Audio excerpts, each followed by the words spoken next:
Trump ಏನು ಹೇಳಿದ್ರು, ಏನು ಆಯಿತು ಅನ್ನೋದನ್ನು ಕೂಡ ನಾವು ನೋಡ್ತಾ ಹೋಗೋಣ. ಮೊದಲನೇದಾಗಿ, ನಮ್ಮ ಷರತ್ತುಗಳನ್ನು ಒಪ್ಪದೇ ಇದ್ರೆ ಇರಾನ್ ಸರ್ವನಾಶ ಆಗ್ಬಿಡುತ್ತೆ, ಭೂಪಟದಿಂದ ಮಾಯ ಮಾಡ್ಬಿಡ್ತೀವಿ, ಹುಷಾರ್, ನೀವು ನಿರೀಕ್ಷೆ ಮಾಡದ ರೀತಿಯಲ್ಲಿ ನಮ್ಮ ಭೀಕರ ದಾಳಿ ಇರುತ್ತೆ ಅಂತ ಇದೇ Donald Trump and team White ಹೌಸಿಂದ ಅನೌನ್ಸ್ ಮಾಡಿದ್ದು. ಆದರೆ ಆಗಿದ್ದೇನು, ಇರಾನ್ ಮೇಲೆ ದಾಳಿ ಮಾಡಬಾರ್ದು ಅಂತ ಇರಾನ್ ಹೇಳ್ತಾ ಇದೆ. ಆ ಷರತ್ತುಗಳಲ್ಲಿ ಯಾವುದೇ ಕಾರಣಕ್ಕೂ ಇನ್ನು ಮುಂದೆ ನಿಮ್ಮಿಂದ ನಮ್ಮ ಮೇಲೆ ದಾಳಿ ಆಗಕೂಡದು, ಈ ಷರತ್ತನ್ನು ನೀವು ಒಪ್ಕೋಬೇಕು ಅಂತ ಇರಾನ್ ಹೇಳ್ತಾ ಇರೋದು. ಮುಂದುವರೆದ ಭಾಗವಾಗಿ US ಮತ್ತೆ ಹೇಳಿದ್ದೇನು, ಹಾರ್ಮುಜ್ ಜಲಸಂಧಿಯನ್ನ ಬಿಟ್ಟುಕೊಡಿ, ಮುಕ್ತವಾಗಿರಿಸಿ, ಅದ್ರ ಮೇಲೆ ಯಾವುದೇ ರೀತಿಯ ಶುಲ್ಕ ಯಾವುದೇ ರೀತಿಯ ನಿಬಂಧನೆಗಳಿರಬಾರ್ದು, ಇದಕ್ಕೆ ನೀವು ಒಪ್ಕೋಬೇಕು ಅಂತ US ಹೇಳ್ತು. ಆದರೆ ಇರಾನ್ ಇದಕ್ಕೆ ಉತ್ತರ ಕೊಟ್ಟಿದ್ದೇನು ಅಂತಂದ್ರೆ, ಹಾರ್ಮುಜ್ ನಮ್ಮದು, ನಮ್ಮ ಅಸ್ತಿತ್ವ, ನಮ್ಮ ಅಸ್ಮಿತೆ, ಅದನ್ನ ಬಿಟ್ಟು ಕೊಡುವ ಮಾತೇ ಇಲ್ಲ.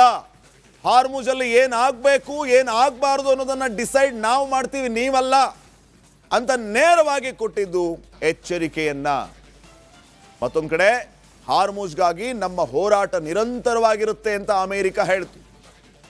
ಇರಾನ್ ಇದಕ್ಕೆ ಕೊಟ್ಟ ಉತ್ತರ ಏನಂತಂದ್ರೆ, ಹಾರ್ಮುಜ್ನಿಂದ ಬರುವ ಪ್ರತಿ ಹಡಗಿಗೆ ನಾವು ಸುಂಕ ವಿಧಿಸ್ತೀವಿ, ತಾಕತ್ತಿದ್ರೆ ನೀವು ತಡೀರಿ, ಹಾರ್ಮುಜ್ ಇನ್ನು ಮುಂದೆ ಮುಕ್ತವಾಗಿರಲ್ಲ, ಬದಲಿಗೆ ನೀವು ಶುಲ್ಕವನ್ನ ಕಟ್ಟಬೇಕಾಗತ್ತೆ, ಪರ್ ಬ್ಯಾರಲ್ ಇನ್ನು ಮುಂದೆ ನೀವು ಶುಲ್ಕವನ್ನ ಕಟ್ಟಬೇಕು, ಇದು ನಮ್ಮ ಷರತ್ತು. ಯಾವುದೇ ಕಾರಣಕ್ಕೂ ಹಾರ್ಮುಜ್ ಮುಕ್ತವಾಗಿ ಎಲ್ಲರಿಗೂ ಕೂಡ ಲಭ್ಯ ಇರೋದಿಲ್ಲ, ಇದೇ ನಮ್ಮ ಷರತ್ತು ಅಂತ ಇರಾನ್ ಖಡಕ್ ಆಗಿ ಹೇಳ್ತು. ಇನ್ನು US ಇರಾನ್ಗೆ ಲಾಂಗ್ ರೇಂಜ್ ಮಿಸೈಲ್ ಬೇಡ ಅಂತ ಹೇಳ್ತು. ನೀವು ಇದನ್ನೆಲ್ಲ ಬಿಡಿ, ಅಮೆರಿಕ ಸೇನೆಯನ್ನ ಎಲ್ಲೆಲ್ಲಿ ನೆಲೆಗೊಳಿಸಿದ್ದೀರಿ ಅದನ್ನು ಸುಮ್ಮನೆ ವಾಪಸ್ ಕರೆಸ್ಕೋಬೇಕು. ನಾವು ಲಾಂಗ್ ರೇಂಜ್ ಮಿಸೈಲ್ಗಳನ್ನು ಇಟ್ಕೋತೀವೋ ಇಟ್ಕೊಳ್ಳಲ್ವೋ, ಯುರೇನಿಯಂ ಸಂಗ್ರಹ ಮಾಡ್ತೀವೋ ಮಾಡಲ್ವೋ, ಅದು ನಿಮಗೆ ಬೇಡದೇ ಇರೋ ವಿಚಾರ. ನಮ್ಮ ಷರತ್ತುಗಳೇನು ಅಂತಂದರೆ, ನೀವು ನಮ್ಮ ದೇಶದ ಸುತ್ತಲೂ ಎಲ್ಲೆಲ್ಲಿ ನಿಮ್ಮ ಸೇನಾ ನೆಲೆಗಳನ್ನು ಇರಿಸಿದ್ದೀರಿ ಅವುಗಳನ್ನು ವಾಪಸ್ ಕರೆಸ್ಕೋಬೇಕಷ್ಟೇ ಅಂತ ಇರಾನ್ ಹೇಳಿರೋದು. ಇನ್ನು ಸಂಸ್ಕರಿತ ಯುರೇನಿಯಂ ನಾಶ ಮಾಡಿ ಅಂತ ಅಮೆರಿಕ ಹೇಳ್ತು. ಆವಾಗ ಇರಾನ್ ಏನು ಹೇಳ್ತು, ಇರಾನು ನಮ್ಮ ಯುರೇನಿಯಮ್ಮನ್ನು ನಾವು ರಕ್ಷಣೆ ಮಾಡ್ಕೊಳ್ತೀವಿ, ನಮ್ಮ ಯುರೇನಿಯಂ ಸಂಗ್ರಹವನ್ನು ನೀವು ಮಾನ್ಯಗೊಳಿಸಲೇಬೇಕು ಅನ್ನುವಂಥ ಮಾತನ್ನು ಹೇಳ್ತು. ಎನ್ರಿಚ್ಡ್ ಯುರೇನಿಯಂ ನಮ್ಮ ಹತ್ರ ಇದೆ, ಅದನ್ನು ನೀವು ಪ್ರಶ್ನೆ ಮಾಡಕೂಡ್ದು, ಅದು ನಮ್ಮ ಹಕ್ಕು, ಶಾಂತಿ ಉದ್ದೇಶದಿಂದ ನಾವು ಆ ಯುರೇನಿಯಮನ್ನು ಇಟ್ಕೋತೀವಿ, ಅದನ್ನು ನೀವು ಯಾವುದೇ ಕಾರಣಕ್ಕೂ ಪ್ರಶ್ನೆ ಮಾಡುವಂತಿಲ್ಲ ಅಂತ ಹೇಳ್ಬಿಡ್ತು. ಜೊತೆಗೆ ಅದನ್ನು ನೀವು ಮಾನ್ಯ ಮಾಡಲೇಬೇಕು ಅಂತ ಹೇಳ್ತು. ಇನ್ನು ಕೊನೆಯದಾಗಿ, ನಮ್ಮ ಷರತ್ತನ್ನು ಒಪ್ಪಿದರೆ ನಿಮ್ಮ ಮೇಲೆ ಹೇರಿರುವ ಎಲ್ಲ ನಿರ್ಬಂಧಗಳನ್ನು ನಾವು ತೆರವುಗೊಳಿಸ್ತೀವಿ ಅಂತ ಅಮೆರಿಕ ಹೇಳ್ತು.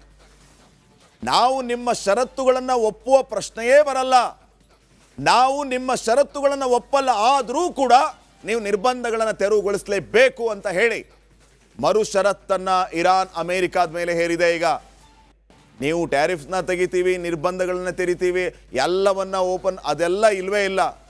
ನೀವು ನಿರ್ಬಂಧಗಳನ್ನು ತೆರವು ಮಾಡಲಿಲ್ಲ ಅಂತಂದ್ರೂ ಕೂಡ ನಾವು ಮುಂದೆ ಬೇರೆ ರೀತಿಯ ಮಾರ್ಗವನ್ನು ಕಂಡ್ಕೋತೀವಿ. ನಿಮ್ಮ ಷರತ್ತುಗಳನ್ನಂತೂ ನಾವು ಯಾವುದೇ ಕಾರಣಕ್ಕೂ ಒಪ್ಕೊಳ್ಳಲ್ಲ, ಆದರೆ ನೀವು ನಿರ್ಬಂಧಗಳನ್ನು ತೆಗಿಲೇಬೇಕು, ನಾವು ಷರತ್ತನ್ನು ಒಪ್ಪದೇ ಇದ್ರೂ ಕೂಡ ಅಂತ ಹೇಳಿದೆ. ಇನ್ನು ಗಲ್ಫ್ನ ಇಂಧನ ಸ್ಥಾವರಗಳ ಮೇಲೆ ದಾಳಿಯನ್ನು ನಿಲ್ಲಿಸಿ ಅಂತ ಅಮೆರಿಕ ಹೇಳ್ತಾ ಇದೆ. ಆಗ ಇರಾನ್ ಅಮೆರಿಕಕ್ಕೆ ಕೊಟ್ಟ ಉತ್ತರ ಏನಂತಂದರೆ, ಇರಾನ್ಗೆ ಯುದ್ಧದಿಂದ ಎಲ್ಲೆಲ್ಲಿ ಎಷ್ಟೆಷ್ಟು ಹಾನಿಯಾಗಿದೆ ಆ ಹಾನಿಯನ್ನು ನೀವೆಲ್ಲ ಪರಿಹಾರ ರೂಪದಲ್ಲಿ ಭರಿಸಬೇಕು ಅಂತ ಹೇಳ್ತಾ ಇದೆ. ಯುದ್ಧ ಪರಿಹಾರವನ್ನು ಭರಿಸಿಕೊಡಬೇಕು ಅಂತ ಇರಾನ್ ಕೇಳ್ತಾ ಇದೆ. ನಮಗೆ ಭಾಳ ಲಾಸ್ ಆಗಿದೆ, ಅದನ್ನು ನೀವೇ ಭರಿಸ್ಕೊಡ್ಬೇಕು, ಕಾರಣ ಈ ಲಾಸ್ಗೆ ನೀವೇ ಕಾರಣೀಕರ್ತರು ಅಂತ ಹೇಳಿ. ಇನ್ನು USA ಹೇಳ್ತಾ ಇರೋದು ಹಿಜ್ಬುಲ್ಲಾ ಹೌತಿಗೆ ಬೆಂಬಲ ನೀಡಕೂಡದು ಅಂತ ಹೇಳಿ. ಇರಾನ್ ಹೇಳ್ತಾ ಇರೋದೇನು, ಲೆಬನಾನ್ ಸೇರಿ ಎಲ್ಲ ಕಡೆ ದಾಳಿಯನ್ನು ಈ ಕ್ಷಣದಿಂದಲೇ ನೀವು ನಿಲ್ಲಿಸಬೇಕು. ಈ ಸೀಸ್ ಫೈರ್ ಡಿಕ್ಲರೇಷನ್ ಆದಮೇಲೆ ಸೌತ್ ಲೆಬನಾನಲ್ಲಿ ಹಿಜ್ಬುಲ್ಲಾ ಮೇಲೆ ಇಸ್ರೇಲ್ ಅವರು ದಾಳಿಯನ್ನು ಮುಂದುವರೆಸಿದರು. ಹೀಗಾಗಿ ಷರತ್ತಲ್ಲಿ ಇದೂ ಕೂಡ ಆ್ಯಡ್ ಆಗಿದೆ, ನೀವು ಎಲ್ಲಿಯೂ ಕೂಡ ದಾಳಿಯನ್ನು ನಡೆಸುವಂತಿಲ್ಲ, ನಮಗೆ ಬೆಂಬಲಿತವಾಗಿರುವಂತಹ ಸಂಘಟನೆಗಳ ಮೇಲೆ ನಿಮ್ಮ ಕಾರ್ಯಾಚರಣೆ ಏನು ನಡೀತಾ ಇದೆ ಅದನ್ನು ಕೂಡಲೇ ಸ್ಥಗಿತಗೊಳಿಸಬೇಕು ಅಂತ ಹೇಳಿ ಇರಾನ್ ಹೇಳಿದೆ. ಸೊ ಇದು ಅಮೆರಿಕ ಮತ್ತು ಇರಾನ್ ನಡುವೆ ನಡೀತಾ ಇರುವಂಥ ಈ ಷರತ್ತುಗಳ ಸಮರ. ಇನ್ನು ನೆಕ್ಸ್ಟ್, ಟ್ರಂಪ್ ಏನು ಹೇಳಿದ್ರು, ಏನು ಆಯಿತು ಅನ್ನೋದನ್ನು ಕೂಡ ನಾವು ನೋಡ್ತಾ ಹೋಗೋಣ. ಮೊದಲನೇದಾಗಿ, ನಮ್ಮ ಷರತ್ತುಗಳನ್ನು ಒಪ್ಪದೇ ಇದ್ರೆ ಇರಾನ್ ಸರ್ವನಾಶ ಆಗ್ಬಿಡುತ್ತೆ, ಭೂಪಟದಿಂದ ಮಾಯ ಮಾಡ್ಬಿಡ್ತೀವಿ, ಹುಷಾರ್, ನೀವು ನಿರೀಕ್ಷೆ ಮಾಡದ ರೀತಿಯಲ್ಲಿ ನಮ್ಮ ಭೀಕರ ದಾಳಿ ಇರುತ್ತೆ ಅಂತ ಇದೇ Donald Trump and team White ಹೌಸಿಂದ ಅನೌನ್ಸ್ ಮಾಡಿದ್ದು. ಆದರೆ ಆಗಿದ್ದೇನು, ಇರಾನ್ ಮೇಲೆ ದಾಳಿ ಮಾಡಬಾರ್ದು ಅಂತ ಇರಾನ್ ಹೇಳ್ತಾ ಇದೆ. ಆ ಷರತ್ತುಗಳಲ್ಲಿ ಯಾವುದೇ ಕಾರಣಕ್ಕೂ ಇನ್ನು ಮುಂದೆ ನಿಮ್ಮಿಂದ ನಮ್ಮ ಮೇಲೆ ದಾಳಿ ಆಗಕೂಡದು, ಈ ಷರತ್ತನ್ನು ನೀವು ಒಪ್ಕೋಬೇಕು ಅಂತ ಇರಾನ್ ಹೇಳ್ತಾ ಇರೋದು.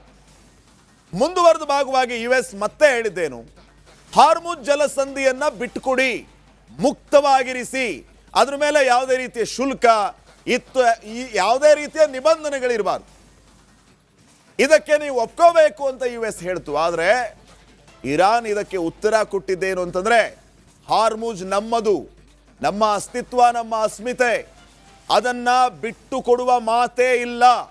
ಹಾರ್ಮುಜಲ್ಲಿ ಏನಾಗಬೇಕು ಏನಾಗಬಾರ್ದು ಅನ್ನೋದನ್ನ ಡಿಸೈಡ್ ನಾವು ಮಾಡ್ತೀವಿ, ನೀವಲ್ಲ ಅಂತ ನೇರವಾಗಿ ಕೊಟ್ಟಿದ್ದು ಎಚ್ಚರಿಕೆಯನ್ನ. ಮತ್ತೊಂದು ಕಡೆ ಹಾರ್ಮುಜ್ಗಾಗಿ ನಮ್ಮ ಹೋರಾಟ ನಿರಂತರವಾಗಿರುತ್ತೆ ಅಂತ ಅಮೆರಿಕ ಹೇಳ್ತು. ಇರಾನ್ ಇದಕ್ಕೆ ಕೊಟ್ಟ ಉತ್ತರ ಏನಂತಂದ್ರೆ, ಹಾರ್ಮುಜ್ನಿಂದ ಬರುವ ಪ್ರತಿ ಹಡಗಿಗೆ ನಾವು ಸುಂಕ ವಿಧಿಸ್ತೀವಿ, ತಾಕತ್ತಿದ್ರೆ ನೀವು ತಡೀರಿ, ಹಾರ್ಮುಜ್ ಇನ್ನು ಮುಂದೆ ಮುಕ್ತವಾಗಿರಲ್ಲ, ಬದಲಿಗೆ ನೀವು ಶುಲ್ಕವನ್ನ ಕಟ್ಟಬೇಕಾಗತ್ತೆ, ಪರ್ ಬ್ಯಾರಲ್ ಇನ್ನು ಮುಂದೆ ನೀವು ಶುಲ್ಕವನ್ನ ಕಟ್ಟಬೇಕು, ಇದು ನಮ್ಮ ಷರತ್ತು, ಯಾವುದೇ ಕಾರಣಕ್ಕೂ ಹಾರ್ಮುಜ್ ಮುಕ್ತವಾಗಿ ಎಲ್ಲರಿಗೂ ಕೂಡ ಲಭ್ಯ ಇರೋದಿಲ್ಲ, ಇದೇ ನಮ್ಮ ಷರತ್ತು ಅಂತ ಇರಾನ್ ಖಡಕ್ ಆಗಿ ಹೇಳ್ತು. ಇನ್ನು US ಇರಾನ್ಗೆ ಲಾಂಗ್ ರೇಂಜ್ ಮಿಸೈಲ್ ಬೇಡ ಅಂತ ಹೇಳ್ತು. ನೀವು ಇದನ್ನೆಲ್ಲ ಬಿಡಿ, ಅಮೆರಿಕ ಸೇನೆಯನ್ನ ಎಲ್ಲೆಲ್ಲಿ ನೆಲೆಗೊಳಿಸಿದ್ದೀರಿ ಅದನ್ನು ಸುಮ್ಮನೆ ವಾಪಸ್ ಕರೆಸ್ಕೋಬೇಕು. ನಾವು ಲಾಂಗ್ ರೇಂಜ್ ಮಿಸೈಲ್ಗಳನ್ನು ಇಟ್ಕೋತೀವೋ ಇಟ್ಕೊಳ್ಳಲ್ವೋ, ಯುರೇನಿಯಂ ಸಂಗ್ರಹ ಮಾಡ್ತೀವೋ ಮಾಡಲ್ವೋ, ಅದು ನಿಮಗೆ ಬೇಡದೇ ಇರೋ ವಿಚಾರ. ನಮ್ಮ ಷರತ್ತುಗಳೇನು ಅಂತಂದರೆ, ನೀವು ನಮ್ಮ ದೇಶದ ಸುತ್ತಲೂ ಎಲ್ಲೆಲ್ಲಿ ನಿಮ್ಮ ಸೇನಾ ನೆಲೆಗಳನ್ನು ಇರಿಸಿದ್ದೀರಿ ಅವುಗಳನ್ನು ವಾಪಸ್ ಕರೆಸ್ಕೋಬೇಕಷ್ಟೇ ಅಂತ ಇರಾನ್ ಹೇಳಿರೋದು. ಇನ್ನು ಸಂಸ್ಕರಿತ ಯುರೇನಿಯಂ ನಾಶ ಮಾಡಿ ಅಂತ ಅಮೆರಿಕ ಹೇಳ್ತು. ಆವಾಗ ಇರಾನ್ ಏನು ಹೇಳ್ತು, ಇರಾನು ನಮ್ಮ ಯುರೇನಿಯಂ ನಾವು ರಕ್ಷಣೆ ಮಾಡ್ಕೊಳ್ತೀವಿ, ನಮ್ಮ ಯುರೇನಿಯಂ ಸಂಗ್ರಹವನ್ನ ನೀವು ಮಾನ್ಯಗೊಳಿಸಲೇಬೇಕು ಅನ್ನುವಂಥ ಮಾತನ್ನ ಹೇಳ್ತು. ಎನ್ರಿಚ್ಡ್ ಯುರೇನಿಯಂ ನಮ್ಮ ಹತ್ರ ಇದೆ, ಅದನ್ನು ನೀವು ಪ್ರಶ್ನೆ ಮಾಡಕೂಡ್ದು, ಅದು ನಮ್ಮ ಹಕ್ಕು, ಶಾಂತಿ ಉದ್ದೇಶದಿಂದ ನಾವು ಆ ಯುರೇನಿಯಂ ಇಟ್ಕೋತೀವಿ, ಅದನ್ನು ನೀವು ಯಾವುದೇ ಕಾರಣಕ್ಕೂ ಪ್ರಶ್ನೆ ಮಾಡುವಂತಿಲ್ಲ ಅಂತ ಹೇಳ್ಬಿಡ್ತು. ಜೊತೆಗೆ ಅದನ್ನು ನೀವು ಮಾನ್ಯ ಮಾಡಲೇಬೇಕು ಅಂತ ಹೇಳ್ತು. ಇನ್ನು ಕೊನೆಯದಾಗಿ, ನಮ್ಮ ಷರತ್ತನ್ನು ಒಪ್ಪಿದರೆ ನಿಮ್ಮ ಮೇಲೆ ಹೇರಿರುವ ಎಲ್ಲ ನಿರ್ಬಂಧಗಳನ್ನು ನಾವು ತೆರವುಗೊಳಿಸ್ತೀವಿ ಅಂತ ಅಮೆರಿಕ ಹೇಳ್ತು. ನಾವು ನಿಮ್ಮ ಷರತ್ತುಗಳನ್ನು ಒಪ್ಪುವ ಪ್ರಶ್ನೆಯೇ ಬರಲ್ಲ, ನಾವು ನಿಮ್ಮ ಷರತ್ತುಗಳನ್ನು ಒಪ್ಪಲ್ಲ, ಆದರೂ ಕೂಡ ನೀವು ನಿರ್ಬಂಧಗಳನ್ನು ತೆರವುಗೊಳಿಸಲೇಬೇಕು ಅಂತ ಹೇಳಿ ಮರು ಷರತ್ತನ್ನು ಇರಾನ್ ಅಮೆರಿಕಾದ ಮೇಲೆ ಹೇರಿದೆ. ಈಗ ನೀವು ಟ್ಯಾರಿಫ್ಸ್ನ ತೆಗಿತೀವಿ, ನಿರ್ಬಂಧಗಳನ್ನು ತೆರಿತೀವಿ, ಎಲ್ಲವನ್ನ ಓಪನ್, ಅದೆಲ್ಲ ಇಲ್ವೇ ಇಲ್ಲ. ನೀವು ನಿರ್ಬಂಧಗಳನ್ನು ತೆರವು ಮಾಡಲಿಲ್ಲ ಅಂತಂದ್ರೂ ಕೂಡ ನಾವು ಮುಂದೆ ಬೇರೆ ರೀತಿಯ ಮಾರ್ಗವನ್ನು ಕಂಡ್ಕೋತೀವಿ. ನಿಮ್ಮ ಷರತ್ತುಗಳನ್ನಂತೂ ನಾವು ಯಾವುದೇ ಕಾರಣಕ್ಕೂ ಒಪ್ಕೊಳ್ಳಲ್ಲ, ಆದರೆ ನೀವು ನಿರ್ಬಂಧಗಳನ್ನು ತೆಗಿಲೇಬೇಕು, ನಾವು ಷರತ್ತನ್ನು ಒಪ್ಪದೇ ಇದ್ರೂ ಕೂಡ ಅಂತ ಹೇಳಿದೆ. ಇನ್ನು ಗಲ್ಫ್ನ ಇಂಧನ ಸ್ಥಾವರಗಳ ಮೇಲೆ ದಾಳಿಯನ್ನು ನಿಲ್ಲಿಸಿ ಅಂತ ಅಮೆರಿಕ ಹೇಳ್ತಾ ಇದೆ. ಆಗ ಇರಾನ್ ಅಮೆರಿಕಕ್ಕೆ ಕೊಟ್ಟ ಉತ್ತರ ಏನಂತಂದ್ರೆ, ಇರಾನ್ಗೆ ಯುದ್ಧದಿಂದ ಎಲ್ಲೆಲ್ಲಿ ಎಷ್ಟೆಷ್ಟು ಹಾನಿಯಾಗಿದೆ ಆ ಹಾನಿಯನ್ನ ನೀವೆಲ್ಲ ಪರಿಹಾರ ರೂಪದಲ್ಲಿ ಭರಿಸಬೇಕು ಅಂತ ಹೇಳ್ತಾ ಇದೆ. ಯುದ್ಧ ಪರಿಹಾರವನ್ನು ಭರಿಸಿಕೊಡಬೇಕು ಅಂತ ಇರಾನ್ ಕೇಳ್ತಾ ಇದೆ. ನಮಗೆ ಬಹಳ ಲಾಸ್ ಆಗಿದೆ, ಅದನ್ನು ನೀವೇ ಭರಿಸಿಕೊಡಬೇಕು, ಕಾರಣ ಈ ಲಾಸ್ಗೆ ನೀವೇ ಕಾರಣೀಕರ್ತರು ಅಂತ ಹೇಳಿ. ಇನ್ನು USA ಹೇಳ್ತಾ ಇರೋದು ಹಿಜ್ಬುಲ್ಲಾ ಹೌತಿಗೆ ಬೆಂಬಲ ನೀಡಕೂಡದು ಅಂತ ಹೇಳಿ. ಇರಾನ್ ಹೇಳ್ತಾ ಇರೋದೇನು, ಲೆಬನಾನ್ ಸೇರಿ ಎಲ್ಲ ಕಡೆ ದಾಳಿಯನ್ನು ಈ ಕ್ಷಣದಿಂದಲೇ ನೀವು ನಿಲ್ಲಿಸಬೇಕು. ಈ ಸೀಸ್ ಫೈರ್ ಡಿಕ್ಲರೇಷನ್ ಆದಮೇಲೆ ಸೌತ್ ಲೆಬನಾನಲ್ಲಿ ಹಿಜ್ಬುಲ್ಲಾ ಮೇಲೆ ಇಸ್ರೇಲ್ ಅವರು ದಾಳಿಯನ್ನು ಮುಂದುವರೆಸಿದರು. ಹೀಗಾಗಿ ಷರತ್ತಲ್ಲಿ ಇದು ಕೂಡ ಆ್ಯಡ್ ಆಗಿದೆ, ನೀವು ಎಲ್ಲಿಯೂ ಕೂಡ ದಾಳಿಯನ್ನು ನಡೆಸುವಂತಿಲ್ಲ, ನಮಗೆ ಬೆಂಬಲಿತವಾಗಿರುವಂತಹ ಸಂಘಟನೆಗಳ ಮೇಲೆ ನಿಮ್ಮ ಕಾರ್ಯಾಚರಣೆ ಏನು ನಡೀತಾ ಇದೆ ಅದನ್ನು ಕೂಡಲೇ ಸ್ಥಗಿತಗೊಳಿಸಬೇಕು ಅಂತ ಹೇಳಿ ಇರಾನ್ ಹೇಳಿದೆ. ಸೊ ಇದು ಅಮೆರಿಕ ಮತ್ತು ಇರಾನ್ ನಡುವೆ ನಡೀತಾ ಇರುವಂಥ ಈ ಷರತ್ತುಗಳ ಸಮರ. ಇನ್ನು ನೆಕ್ಸ್ಟ್